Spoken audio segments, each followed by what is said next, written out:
Salut mes chers suiveurs, salut mes chers élèves, j'espère que vous allez bien et en très bonne santé. Bienvenue pour une nouvelle leçon, une nouvelle vidéo sur le français facile avec Samah. Alors dans cette vidéo, Inch'Allah, on va découvrir une leçon de grammaire, ce qu'on appelle le complément d'objet. Alors ensemble, on va découvrir c'est quoi un complément d'objet et ces différents types de compléments d'objet que nous avons en langue française. Toujours, on commence par nos objectifs. Notre premier objectif, c'est d'identifier les compléments d'objet directs, indirects et seconds. Deuxième objectif, c'est construire des phrases avec des compléments d'objets. Voilà nos objectifs. J'observe et je découvre toujours avec des exemples. Voilà les exemples que nous avons en premier. Les élèves, je lis, les élèves préparent un exposé. Le postier prend ses outils et les présente. Ziad souhaite poser une question. Le professeur espère que tout le monde a écouté. Je répète les phrases. Les élèves préparent un exposé. Le postier prend ses outils et les présente. Ziad souhaite poser une question.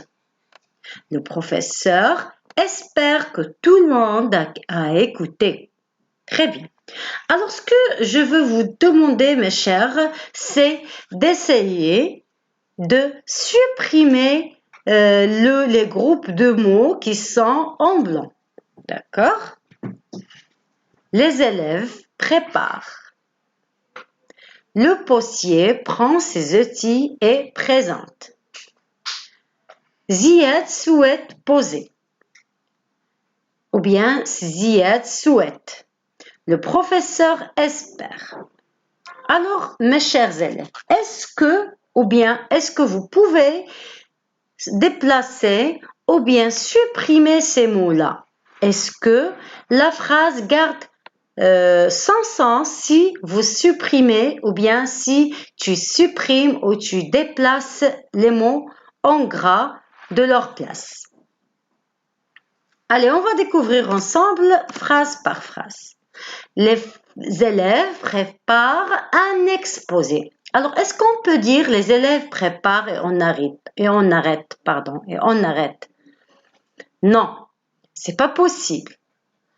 Il reste toujours le sens ou bien le sens toujours manque. Si on dit seulement les élèves préparent, alors la question, ça va poser les élèves préparent quoi? Oui, les élèves préparent un exposé. Très bien. Essayez de déplacer un exposé de sa place. Un exposé, les élèves préparent. Est-ce que c'est correct cette phrase? Non, ce n'est pas correct. Alors, un exposé doit rester à sa place. Ça veut dire après le verbe. Très bien. Alors, les élèves, on dit, c'est un groupe nominal sujet. C'est lui qui fait l'action. Très bien. Le verbe de cette phrase, c'est prépare. Oui. Alors, quelle est la fonction grammaticale d'un exposé? Alors, pour savoir c'est quoi la fonction grammaticale, on pose toujours la question. Les élèves préparent quoi? Quoi? Lorsqu'on pose la question par quoi, nous avons essuie un COD, ce qu'on appelle le complément d'objet direct. Le complément d'objet direct. Alors, un complément d'objet direct, si je vous demande qu'est-ce que vous remarquez, oui, vous allez me dire que c'est un groupe de mots qui vient directement après le verbe. Alors, si je vous demande quelle est sa classe grammaticale, Vous allez me dire, c'est un...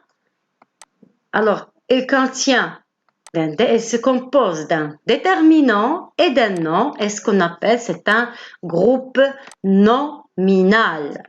Alors voilà, un COD peut être un groupe nominal et suit toujours directement le verbe. Alors, une phrase verbale se compose d'un groupe nominal sujet, d'un verbe et d'un COD, d'un complément d'objet direct. Pour savoir, pour identifier le COD, on pose la question par quoi ou bien par qui. Les élèves préparent quoi? Préparent un exposé. Donc, c'est un COD. Oui, alors le COD, dans ce cas, il vient un groupe nominal. Il se compose d'un groupe nominal. Voyons, d'un déterminant un et d'un nom exposé. Alors ça, c'est ce qu'on appelle un groupe nominal. COD, groupe nominal. On prend la deuxième phrase, ou bien le deuxième exemple. Le postier prend ses outils et les présente. Alors, est-ce que c'est possible de supprimer les? Le postier prend ses outils et présente. Présente quoi? Les outils. D'accord? Alors ici, il faut savoir. Alors, toujours, on précise le groupe nominal sujet, c'est le postier. Le verbe, c'est prend. D'accord? C'est le verbe prendre. Prend. Quoi? Ces outils. Oui, c'est un COD. D'accord? Et les présente. Alors, nous avons ici encore un autre complément d'objet. Ce qu'on appelle le complément d'objet direct ou bien second. D'accord? Le postier prend ses outils et présente quoi? Présente quoi? Présente les. Alors, les, ici aussi, c'est un complément d'objet direct, mais ce n'est pas un groupe nominal. Sa classe grammaticale, c'est un pronom. Alors, donc, aussi, un COD peut être un pronom. Le, la, les, en, d'accord? Alors, on peut remplacer le groupe nominal par un pronom et on appelle que c'est un complément d'objet direct. Le postier prend ses outils et présente les outils. Alors, pour éviter la répétition dans cette phrase, on a utilisé le pronom complément d'objet direct. D'accord? Le postier prend ses outils et les présente. On prend la troisième phrase. Ziad souhaite poser une question. Alors, le groupe nominal sujet dans cette phrase, c'est Ziad. Souhaite, c'est le verbe. D'accord. Est-ce qu'on peut supprimer poser une question? Ziad souhaite. Alors, après ce verbe, on a besoin d'un complément aussi. Ziad souhaite quoi? Poser une question. Donc, poser une question aussi, c'est un complément d'objet direct parce qu'il vient directement après le verbe. Mais sa classe grammaticale est différente. C'est un groupe infinitif parce qu'il commence par un verbe à l'infinitif. D'accord? Alors, la phrase ici, c'est Ziad souhaite quoi? Ziad souhaite poser une question. Poser une question, c'est un groupe infinitif. C'est un COD qui se compose d'un groupe infinitif parce qu'il commence par un verbe à l'infinitif. C'est lui le verbe poser. On dit groupe parce que nous avons le verbe poser et un groupe nominal, une question. Dans ce cas, on dit que c'est un groupe infinitif. Alors, qu'est-ce qu'on a remarqué? Le complément d'objet direct peut être un groupe nominal, peut être un pronom ou bien un groupe infinitif. Quatrième exercice, quatrième phrase. Le professeur espère que tout le monde a écouté. Essayez de supprimer, s'il vous plaît, ou bien de lire seulement le professeur espère. Est-ce que c'est complet? Est-ce qu'on peut supprimer que tout le monde a écouté? Non, on ne peut pas. Oui, parce que c'est un complément aussi d'objet qu'on a besoin dans la phrase pour compléter le sens de cette phrase. Alors, le groupe nominal sujet, c'est le professeur qui a accompli l'action. Le verbe, c'est espère. Et le COD, c'est que tout le monde a écouté toute cette phrase.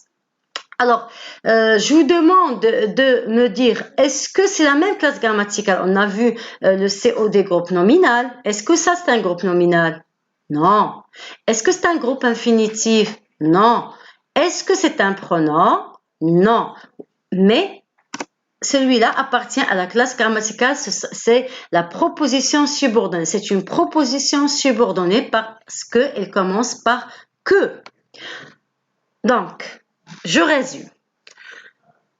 Un COD peut être pronom, groupe nominal, groupe infinitif, proposition subordonnée. Groupe nominal se compose d'un déterminant et d'un nom, et peut être avec un adjectif, etc., adverbe, etc. Un pronom comme le, la, les, et l'apostrophe. Groupe infinitif qui commence par un verbe à l'infinitif et proposition subordonnée qui commence par que. Un complément d'objet direct, on peut ni le supprimer, ni le déplacer dans la phrase. Toujours vient après le verbe directement. Très bien. On passe à d'autres exemples, ou bien les exemples numéro 2. En prenant les exemples numéro 2, l'artisan parle de son métier. Les élèves se préparent à travailler. Le professeur pense à ce qu'il doit préparer. Il s'adresse aux enfants et leur demande d'être attentifs. Alors, la même chose. Essayez, s'il vous plaît, de supprimer ou bien de déplacer les groupes de mots en blanc. Est-ce qu'on peut les déplacer ou bien les supprimer? Non, bien sûr non. Alors, on va essayer d'étudier phrase par phrase. Alors, l'artisan parle de son métier. Est-ce qu'on peut dire l'artisan parle? Et on arrête. Non, la phrase est incorrecte. L'artisan, ou bien de son métier, l'artisan parle. Aussi, la phrase de cette façon est incorrecte. Oui, toujours on garde le groupe de mots pour avoir une phrase correcte. Alors, l'artisan, c'est le groupe nominal sujet. Le verbe, c'est parle. Alors, posez la question pour savoir la classe grammaticale de son métier. L'artisan parle de quoi? Oui, l'artisan parle de quoi? De son métier. Alors, on a déjà vu, lorsqu'on pose la question par quoi, on trouve le COD directement après le verbe. Ici, on pose la question par de quoi? Alors, celui-là, ce qu'on appelle le COI, le complément d'objet indirect. On dit indirect parce qu'elle suit le verbe, mais à l'aide ou bien à l'aide d'une préposition de. Alors, le complément d'objet indirect aussi, c'est un complément qui suit directement le verbe, mais à l'aide d'une préposition. Et la question, on peut la poser par de quoi, ou bien de qui, ou bien à quoi, ou bien à qui. Aussi, le COI peut être un groupe nominal. D'accord? Son métier, il peut être un groupe nominal, à la classe grammaticale de groupe nominal. On prend? Autre exemple, les élèves se préparent. Alors, est-ce qu'on peut dire les élèves se préparent et on arrête? Non, la phrase sera incorrecte. Les élèves se préparent à quoi? À travailler. On ne peut pas aussi dire à travailler les élèves se préparent. Non, on ne peut pas dire ça. Il faut dire les élèves se préparent à quoi? À travailler. Alors nous avons les élèves, c'est un groupe nominal sujet. Se prépare, c'est un verbe. Et à quoi? C'est un complément d'objet indirect sous forme de groupe infinitif. La même chose comme on a vu dans le COD. Le COD, on a dit, il peut être groupe nominal, infinitif. Aussi, le COI peut être un groupe nominal ou bien groupe infinitif. Le groupe infinitif se compose d'une préposition et d'un verbe à l'infinitif. Très bien. Autre exemple, le professeur pense à quoi? Le professeur pense à ce qu'il doit préparer. Alors ici aussi, on ne peut pas ni supprimer le complément, ni le déplacer. On a besoin de complément. Il y a la présence de préposition après le verbe. La préposition à, donc c'est un COI. Alors le professeur, c'est un groupe nominal sujet. Pense, c'est le verbe. Et à ce qu'il doit préparer, c'est le COI. Alors le professeur pense à quoi? À ce qu'il doit préparer. Et les mots ou bien le groupe de mots, ce sont des propositions ou bien ce sont une proposition subordonnée parce qu'il y a la présence de que. La préposition ce que. La proposition subordonnée. Très bien. Alors aussi, un COI peut être une proposition subordonnée. Alors, quatrième phrase.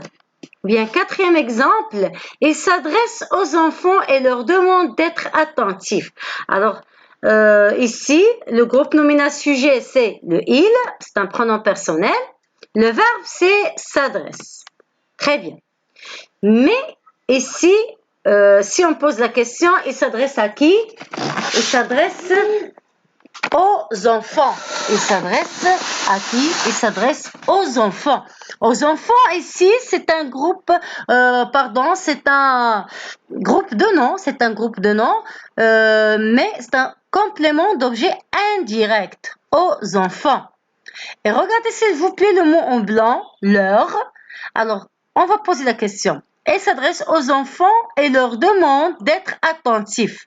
Alors, si on refait la phrase, on peut dire il s'adresse aux enfants et demande d'être attentifs aux enfants.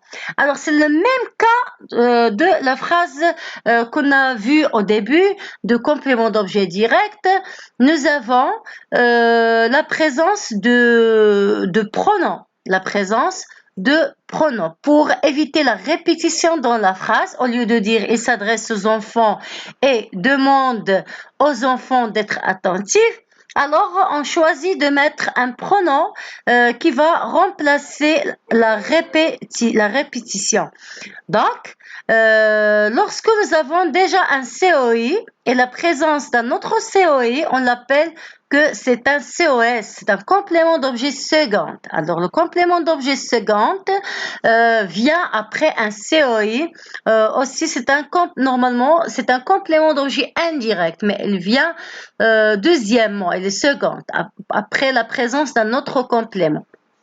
D'accord? On en appelle complément d'objet second. Ici, sa nature, c'est un pronom. C'est un pronom. Oui, on le met,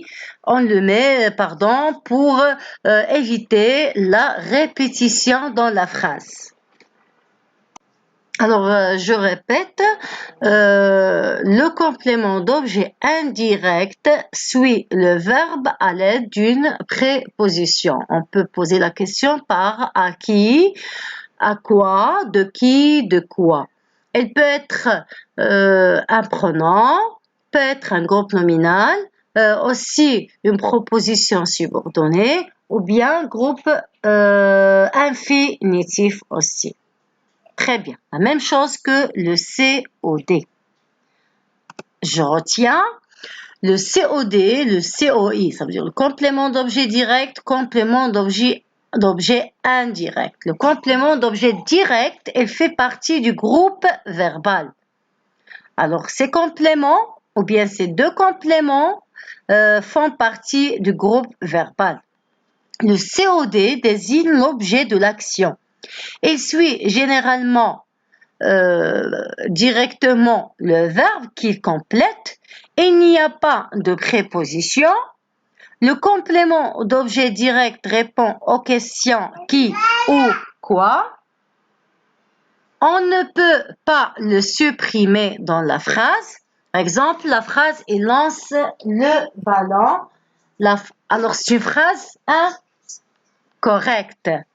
On ne peut pas le déplacer.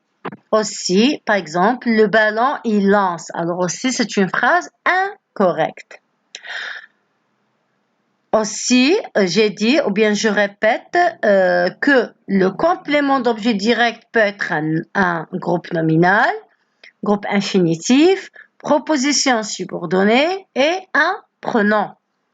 Le complément d'objet indirect fait partie du groupe verbal, le COI, est séparé du verbe par une préposition, de, à, pour, au, contre, etc. Il répond aux questions à qui, à quoi, de quoi, etc. Il manque à ses parents. À qui? Il manque à qui? À ses parents. D'accord? À ses parents, c'est le COI. Il rend service à ses camarades. Il rend service à qui? À ses camarades. C'est un COI. Alors, le complément d'objet second est un COI placé après un COD. Il rend service à ses camarades. Regardez cette phrase. Il rend quoi? Service. À qui? À ses camarades. C'est un COS. On le trouve placé après un COD. Aussi, le COI, ça veut dire le complément d'objet indirect, peut être pronom, peut être groupe nominal, peut être groupe infinitif ou bien proposition subordonnée. Voilà, c'est la fin de la séance ou bien la fin de la vidéo. J'espère que vous avez bien compris. Pour les exercices, je vais vous laisser une liste d'exercices dans la boîte de description pour pratiquer. Vous allez trouver aussi la correction, mais j'espère que vous faites les exercices avant de voir la correction. Très bien. Merci pour votre attention. À la prochaine, Inch'Allah. Si vous avez des questions ou bien vous voulez d'autres leçons, laissez-moi un commentaire et je serai à votre disposition. Merci, au revoir et à la prochaine.